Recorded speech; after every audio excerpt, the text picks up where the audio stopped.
Ooh, that looks tasty. Welcome folks, The Hungry Gamer is back with another mini preview, and today we're talking about Uprising. And this is an expansion to the, I don't know if it's a hit, but I thought it was a hit, game that has recently delivered Uprising Curse of the Last Emperor.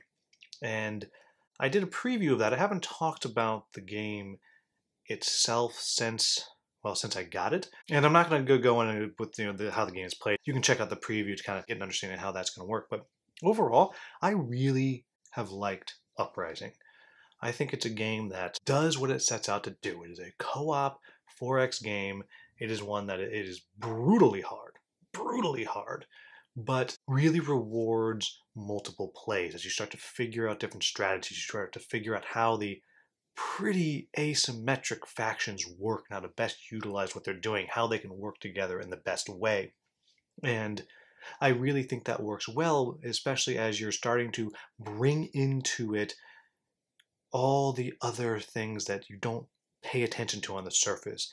For example, each of the different hexes around the board where you might be fighting these bad guys, has different benefits or modifiers to the fight. So if you play intelligently, you can bring these monsters to places where they're going to be hurt and you can get a benefit. And I think all the way around, everything that I said was cool about it when I did the preview is true. It works really well. You're just chucking dice everywhere, different kinds of dice. You have these really hard choices you're making. Which units are you going to build? Where are you going to build a haven? And trying to make sure you don't fall into a trap of getting yourself destroyed on any given turn, because in one turn you can be totally wiped off the map if things go poorly for you. And all of that stuff is just great fun. But I'm not talking about Curse of the Last Emperor. I'm talking about the new expansion. And so one of the big complaints that some people have about the game is that it's too random.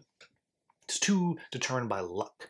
And, well, of course it is. It's dice. Everything you do, you're chucking a bunch of dice. And you're chucking dice.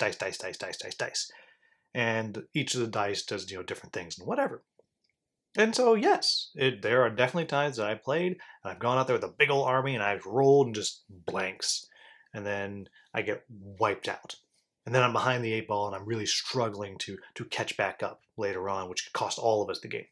Absolutely. But it's a game based around dice, so there you go. But however, the designers have made a few changes that does offer some mitigation to that. And this is what the expansion was. I got to try it out on TTS. Keep in mind, I've only tried it once. And among the things it does is, if you've played the original game, you know that there are Druid Powers that slowly unlock. Well, now they're always out, and it seems like they're a little more powerful, and they offer some dice mitigation. Because the 4 different Druids out there have different ways that will allow you to get Ether. And when you have an Ether out there, you can spend the Ether and reroll what you did. So is that going to solve the issue of bad rolls? No, not necessarily. But it does help that. I mean, you can absolutely roll all blanks, spend your reroll, and roll all blanks. Sure, but again, you're playing a game that is based on dice. However, it does lessen what feels like the randomness.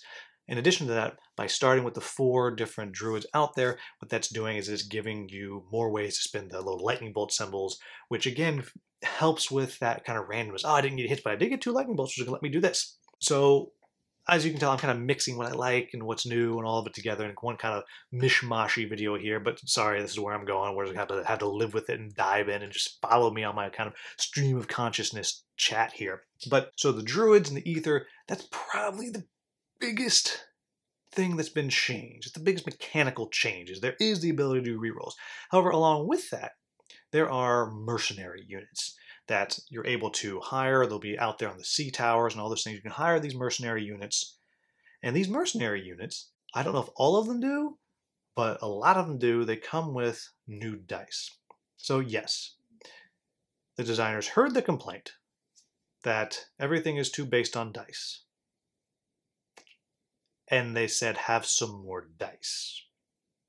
Which, hey, it works for me. I love dice. But these new dice are bronze, silver, and gold. And these have new combinations of symbols. There's like double shields on there. There weren't double shields before. and they're star symbols.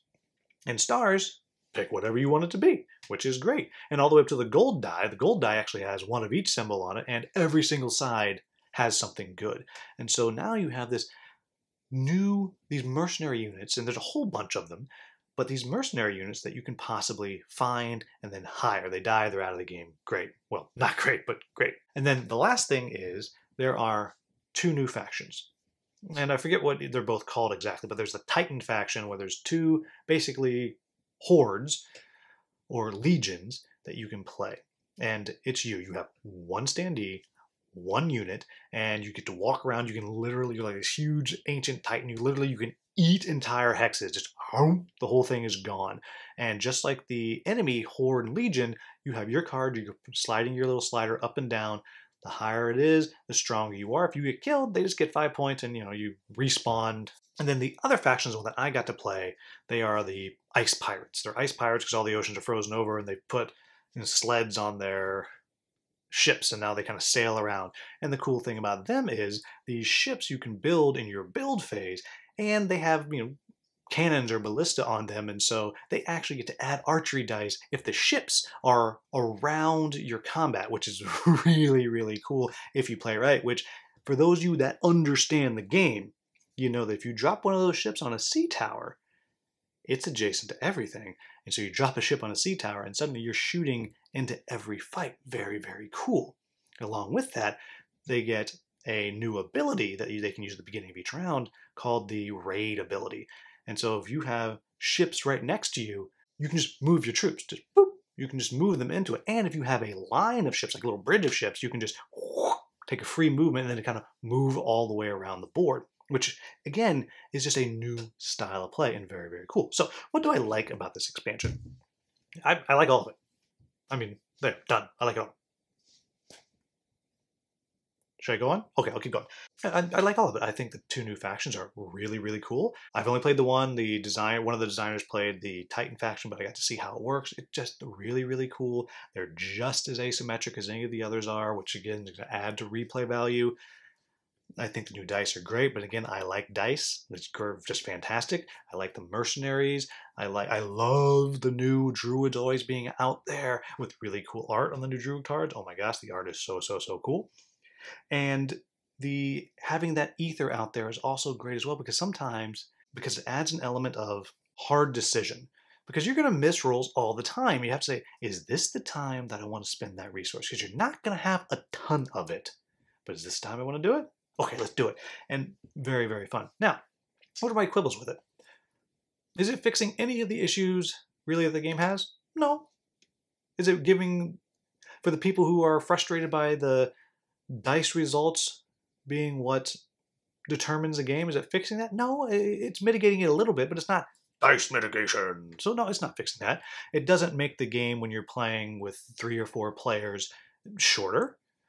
It's still a very, very long game. A game I still think it probably plays best with 2 people or solo, but 2 factions. I think that's probably where the game for me is best. I know other people will disagree, but for me, that's what I think is, but it doesn't change that.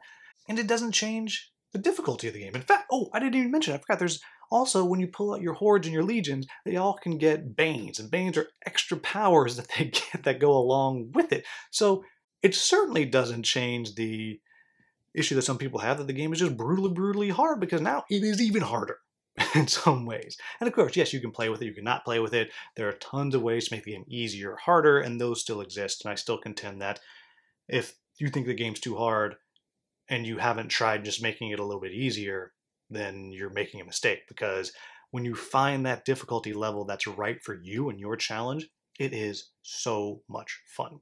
But there you have it, folks. That is the new Uprising expansion. I was a big fan of the original game. I think this is only going to make it better.